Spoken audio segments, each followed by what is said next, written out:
सुप्रसिद्ध कञ्चनजङ्घा 7-in-1 अगरबत्तीको उत्पादक सावित्री अगरबत्ती उद्योग प्रस्तुत गर्दछ प्रकृतिको सुगन्धले भरिएको मिठो सुवास जसले घरलाई शुद्ध र वातावरणलाई शान्त बनाउँछ। ओम सम्रानी कपधूप। दर्शकवृन्द नमस्कार, केन्द्रबिन्दु समाचारमा यहाँहरूलाई स्वागत गर्छु। म मनोज नेउपाने। केन्द्रबिन्दु समाचारमा हामी दिनभरिका महत्त्वपूर्ण तथा खोजमूलक समाचारहरू सम्प्रेषण गर्ने गर्छौं। आजको केन्द्रबिन्दु समाचार सुरु गरौं प्रमुख शीर्षकहरूबाट। प्रचण्ड माधव पक्षधर नेकपाद्वारा स्थायी कमिटी बैठक आइतबारका लागि तय। प्रधानमन्त्री ओलीलाई नेकपाको साधारण सदस्य समेत नरहने गरी निष्कासन गर्ने तयारी। नेपाल एयरलाइन्सको वाइड बडी मार्फत मलेसियाबाट 18 सब नेपाल ल्याइयो।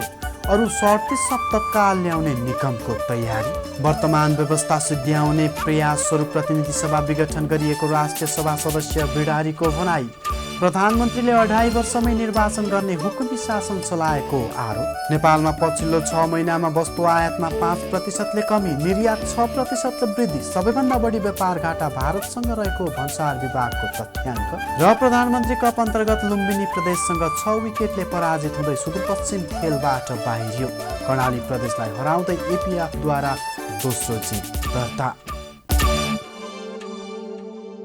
जस्तै परिस्थितिमा पनि होन्डा छ सधैँ तपाईसँगै। त्यसैले अब होन्डा हुनेछ तपाईसँग मात्र 1 रुपियाँको डाउन पेमेन्ट वा 1 रुपियाँको इएमआई वा 1% इन्ट्रेस्ट रेटमा। थप जानकारीका लागि यी नम्बरमा कल गर्नुहोस् वा माथि दिएको लिङ्क क्लिक गर्नुहोस्। होन्डा छ सधैँ तपाईसँगै। International School of Tourism and Hotel Management. अब पूरा समाचार।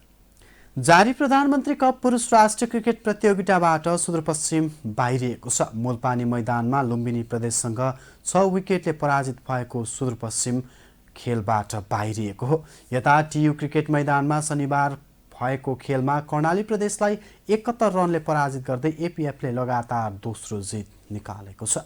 हेरौँ एक रिपोर्ट। राजधानीमा जारी प्रधानमन्त्री कप पुरुष राष्ट्रिय क्रिकेट प्रतियोगिताबाट सुदूरपश्चिम प्रदेश बाहिरिएको छ। मूलपानी मैदानमा लुम्बिनी प्रदेशसँग 6 विकेटले पराजित भएको सुदूरपश्चिम बाहिरिएको हो। 3 खेलबाट दोस्रो जित निकालेको लुम्बिनीले अघिल्लो चरणको यात्रालाई जीवन्त राख्दा हारेको सुदूरपश्चिमले लगातारका 3 खेलमा पराजय भोग्दै जारी प्रतियोगिताबाट बाहिरिएको हो। सुदूरपश्चिमको 1 खेल भने अझै बाँकी छ। सहज जित निकालेको लुम्बिनीले सुदूरपश्चिमले प्रस्तुत गरेको 63 रनको लक्ष्य 14.4 ओभरमा 4 विकेट गुमाएर भेटाएको थियो। लुम्बिनीको जितमा सौरभ खनालले अभिजित 18 रन जोड्दा प्रकाश केसीले पनि नट आउट 17 रन जोडेका थिए। कप्तान कृष्ण कार्कीले 15 रनको योगदान गर्दा ओपनर देव खनाल 9 रनमा पेभिलियन फर्किएका थिए। सुदूरपश्चिमका शेर मल्लले 2 विकेट लिए। विनोद लामाको नाममा 1 विकेट रह्यो। यसअघि टस हारेर पहिले ब्याटिङ गरेको सुदूरपश्चिमले 27.4 ओभरमा सबै विकेट गुमाएर मात्र 62 रन जोडेको थियो। यस्तै नारायण जोशीले सर्वाधिक 17 रन जोड्दा कप्तान सन्तोष भट्टले 11 रनको योगदान गरेका थिए। सुदूरपश्चिमलाई सस्तैमा समेट्न लुम्बिनीका कृष्ण कार्कीले 4 विकेट लिएका थिए। अनिल खरेल र विक्रम भूषालले 2-2 विकेट लिए। जितसँगै समूह बीको लुम्बिनीले 3 खेलमा 4 अङ्क जोडेको छ। लुम्बिनी दोस्रो स्थानमा उक्लिएको छ। लुम्बिनीले पहिलो खेलमा प्रदेश नम्बर 2 लाई 77 रनले हराएको थियो भने दोस्रो खेलमा पुलिसलाई 74 रनको नतिजा सुम्पिएको थियो। लगातार 3 खेलमा पराजय भोगेको सुदूरपश्चिम यसअघि बागमती प्रदेश र पुलिससँग पराजित भएको थियो। यस्तै आजै कीर्तिपुर स्थित टियु क्रिकेट मैदानमा कर्णाली प्रदेशलाई 71 रनले पराजित गर्दै एपीएफले लगातार तेस्रो जित निकालेको छ। जितसँगै एपीएफ समूह एबाट सेमिफाइनलमा प्रवेश गरेको छ। कर्णालीको हारले अर्को विभागीय टिम त्रिभुवन आर्मी क्लब समेत सेमिफाइनलमा पुगेको छ। एपीएफले दिएको 219 रनको लक्ष्यसहित जवाफी ब्याटिङ गरेको कर्णाली 43 ओभर 2 बलमा अल आउट हुँदै 147 रन बनाउन सकेको थियो। टस जितेर पहिले ब्याटिङ गरेको एपीएफले 49 ओभर 5 बलमा अल आउट हुँदै 218 रन बनाएको थियो। एपीएफका लागि सन्दीप जोराले 60 रनको अर्धशतकीय इनिङ्स खेलेका थिए भने अमर रौटेलाले 31 रन जोड्दा सुभाष खकुरेलले 23 रन बनाएका थिए। भुवन कार्की र शङ्कर राणाले समान 15 रन बनाउँदा बसन्त रेग्मीले 14 रन बनाए। सुमित महर्जन 10 रनमा आउट हुँदा कप्तान शरद भेष्वाकर 8 रन बनाएर आउट भएका थिए। किशोर महतो 25 रनमा अभिजित रहे। कर्णालीका कप्तान रविन्द्र साई र अनुज चुनाराले 3-3 विकेट लिएका थिए। चालु आर्थिक वर्षको साउनदेखि पुससम्म विदेशी वस्तुको आयातमा 5%ले कमी आएको छ भने निर्यातमा 6%ले वृद्धि भएको भन्सार विभागले जनाएको छ। विभागको तथ्याङ्क अनुसार यस वर्ष व्यापार घाटामा 5.80%ले सुधार आएको छ भने वैदेशिक व्यापारमा आयातको हिस्सा 91.58 र निर्यातको हिस्सा 8.42% रहेको विभागले जनाएको छ। हेरौँ यसै विषयमा रहेर तयार पारिएको यो रिपोर्ट। चालु आर्थिक वर्षको साउनदेखि पुससम्म विदेशी वस्तुको आयातमा 5%ले कमी आएको छ भने निर्यातमा 6%ले वृद्धि भएको छ। भन्सार विभागका अनुसार साउनदेखि पुससम्म 4.81%ले आयात घटेको छ भने निर्यात 6.14%ले बढेको छ। सो अवधिमा 6 खर्ब 61 अर्ब 24 करोड बढीको विदेशी वस्तुको आयात भएको छ। गत आर्थिक वर्षको सही अवधिमा 6 खर्ब 94 अर्ब 69 करोड बराबरको विदेशी वस्तुको आयात भएको भन्सार विभागले जनाएको छ। निर्याततर्फ 6 महिनाको अवधिमा 60 अर्ब 79 करोड 79 लाख बराबरको मात्र विदेशी वस्तु आयात भएको छ। गत वर्षको सोही अवधिमा 57 अर्ब 27 करोड 79 लाख बराबरको विदेशी वस्तु निर्यात भएको थियो। तथ्याङ्क अनुसार यस वर्ष व्यापार घाटामा 5.80% सुधार भएको छ। वैदेशिक व्यापारमा आयातको हिस्सा 91.58 र निर्यातको हिस्सा 8.42% छ। गत वर्ष आयातको हिस्सा 92.38% रहेको थियो भने निर्यातको हिस्सा 7.62% रहेको थियो।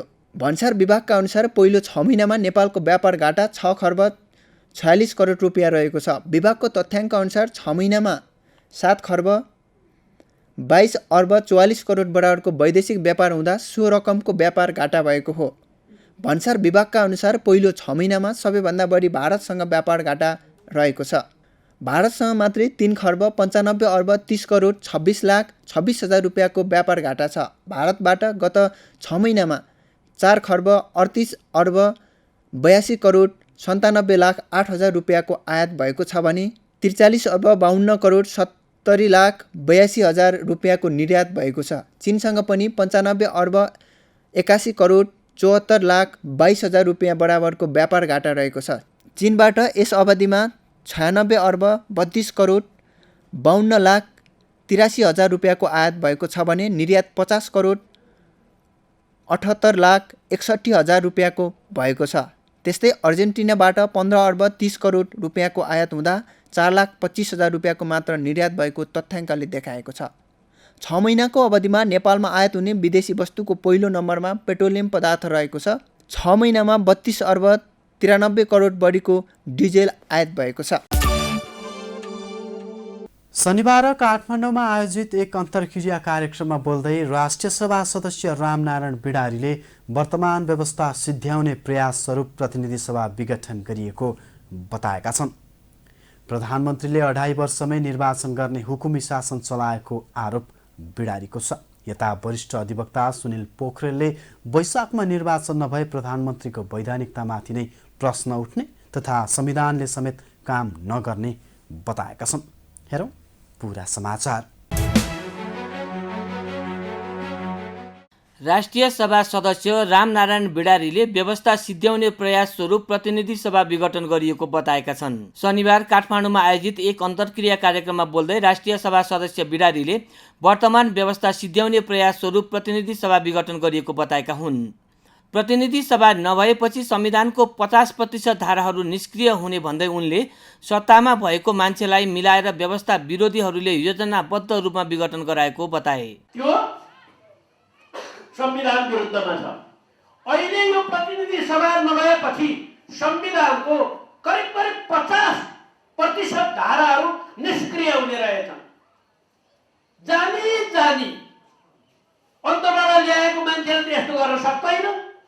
सत्तामै भएको मान्छेलाई मिलाई यो व्यवस्था विरोधीले कुरा सिकाई बडो सुझबुझसहित योजना गरिदिएपछि त अहिले 50% धारा निष्क्रिय भए। अब चुनाव वैशाखमा मैले त राष्ट्रिय सभामा भनेकै छु, 1 हुँदैन, 2 हुँदैन, 3 हुँदैन। संविधानमा 5 वर्षमा निर्वाचन गरिने व्यवस्था गरिएको भए पनि प्रधानमन्त्रीले 2.5 वर्षमै निर्वाचन गर्ने हुकुमी शासन गरेको उनको आरोप थियो। वैशाखमा कुनै पनि हालतमा निर्वाचन नहुने सदस्य बिडारीको दाबी छ। यसैगरी कार्यक्रममा बोल्दै वरिष्ठ अधिवक्ता सुनिल पोखरेलले संसदमा कुनै पनि नीति कार्यक्रम फेल नभएका प्रधानमन्त्रीलाई प्रतिनिधि सभा विघटनको अधिकार नभएको धारणा राखेका थिए। वैशाखमा निर्वाचन नभए प्रधानमन्त्रीको वैधानिकतामाथि नै प्रश्न उठ्ने तथा संविधानले समेत काम नगर्ने उनको भनाइ छ। प्रतिनिधि सभा पुनर्स्थापना आवश्यक रहेको उनले बताए। जुन प्रतिनिधि सभाले उहाँलाई हरेक काममा सहयोग गरेको छ, त्यो प्रतिनिधि सभाको विघटन गर्ने अधिकार प्रधानमन्त्रीलाई हुँदैन। प्रतिनिधि सभा भङ्ग भइसक्यो। आजका प्रधानमन्त्री प्रतिनिधि सभाको सदस्य होइन। तोकिएको मितिमा निर्वाचन नभयो भने हामीसँग अर्को प्रधानमन्त्री नियुक्त गर्ने संविधानमा कुनै पनि धारा छैन। त्यसको मतलब सिधै के हो भन्दाखेरि पनि तोकिएको मितिमा निर्वाचन भएन भने यो संविधानले पनि काम गर्दैन। यो संविधान चाहिँ तपाईँको मृत्युपर्यन्ततर्फ जान्छ। त्यसले गर्दाखेरि अहिलेको विघटन भनेको। यता वरिष्ठ अधिवक्ता विष्णु भट्टराईले जनतामा अभिमत लिन निर्वाचनमा जानुलाई निरङ्कुशता भन्न नमिल्ने धारणा व्यक्त गरेका छन्। नेपाली जनताको राष्ट्रिय सत्ता र सम्प्रभुतामा विश्वास गर्ने हो भने जनताको अभिमत लिने कुरा निरङ्कुशता नभएको भट्टराईको जिकिर छ। वैदेशिक रोजगारीका क्रममा मलेसियामा पुगी त्यहाँ मृत्यु भएका 18 नेपालीको शव शनिबार नेपाल ल्याइएको छ। विभिन्न मितिमा मृत्यु भएका उनीहरूको शव नेपाल एयरलाइन्सले ल्याएको हो। नेपाल वायु सेवा निगमले सामाजिक उत्तरदायित्व अनुसार सो शव ल्याउने निर्णय गरेको थियो। हेरौँ एक रिपोर्ट। राष्ट्रिय ध्वजावाहक नेपाल वायु सेवा निगम नेपाल एयरलाइन्सको वाइडबडी A330 जहाजले मलेसियाबाट 18वटा नेपाली कामदारको शव आज नेपाल ल्याएको छ। वैदेशिक रोजगारीको सिलसिलामा मलेसियामा विभिन्न कारणले ज्यान गुमाएका नेपालीको शव लिएर निगमको जहाज अपराह्न काठमाडौँ अवतरण भएको थियो। एक शवको अस्तुसहित 19वटा शव नेपाल ल्याइएको निगमले जनाएको छ। शव लिन निगमको जहाज शुक्रबार राति 11 बजे त्रिभुवन अन्तर्राष्ट्रिय विमानस्थलबाट मलेसियाको क्वालालम्पुर उडेको थियो। संस्थागत सामाजिक उत्तरदायित्व अन्तर्गत निगमले नेपालीको शव ल्याएको हो। वैदेशिक रोजगारीको सिलसिलामा मलेसियामा काम गर्न गएका नेपाली विभिन्न कारणले मृत्यु भएर त्यहाँ अलपत्र अवस्थामा थिए। मृतकका परिवारको पीडालाई बुझेर निगमले सामाजिक उत्तरदायित्व वहन गर्ने क्रममा शव नेपाल ल्याएको जानकारी दिएको छ। मलेसिया स्थित नेपाली दूतावाससँगको समन्वयमा निगमले नेपाली कामदारको शव लिनकै लागि पहिलो पटक वाइडबडी जहाज प्रयोग गरेको हो। नेपाली दूतावासलाई उद्धृत गर्दै निगमले जनाएअनुसार अझै त्यहाँ 37वटा शव रहेका छन्। ती शव समयभित्रै नेपाल ल्याउन निगमले आवश्यक तयारी भइरहेको जनाएको छ। दर्शकवृन्द, अब आजको टप 1 न्युजको पालो। शनिबार केन्द्रीय कार्यालय पेरिस डाँडामा उपलब्ध स्थायी कमिटी सदस्यहरूबीचको छलफलपछि प्रचण्ड माधव नेपाल पक्षधर नेकपाको स्थायी कमिटी बैठक आइतबार बस्ने भएको छ। सोही बैठकले प्रधानमन्त्री केपी ओलीलाई नेकपाको साधारण सदस्य समेत नरहने गरी निष्कासन गर्ने सम्भावना रहेको पनि स्रोतले जनाएको छ। हेरौँ यसै विषयमा रहेर तयार पारिएको यो रिपोर्ट। प्रचण्ड माधव नेपाल पक्षधर नेकपाको स्थायी कमिटी बैठक आइतबार बस्ने भएको छ। शनिबार केन्द्रीय कार्यालय पेरिस डाँडामा उपलब्ध स्थायी कमिटी सदस्यहरू बीचको छलफलपछि आइतबार बैठक बोलाइएको प्रवक्ता नारायण काजी श्रेष्ठले जानकारी दिए। शनिबारको छलफलमा माघ 9 गतेको विरोध सभाको समीक्षा र आगामी कार्यक्रमबारे सामान्य छलफल भएको श्रेष्ठले बताए। आइतबार थप एजेन्डासहित स्थायी कमिटी बैठकले नयाँ कार्यक्रम तय गर्नेछ। स्थायी कमिटीको उपलब्ध साथीहरूको बिचमा सामान्य छलफल थियो। पार्टीको हिजोको कार्यक्रमको समीक्षा र आगामी कार्यक्रमबारे आज एजेन्डा मात्रै, त्यो दुईटा एजेन्डामा चाहिँ अनौपचारिक छलफल हो। भोलि थप एजेन्डासहित स्थायी कमिटीको औपचारिक बैठक नै बस्नेछ 12:30 बजे। ओली पक्षका पदाधिकारी हटाएर नयाँ समायोजन गर्ने लगायतका अन्य निर्णय हुने पनि श्रेष्ठको भनाइ छ।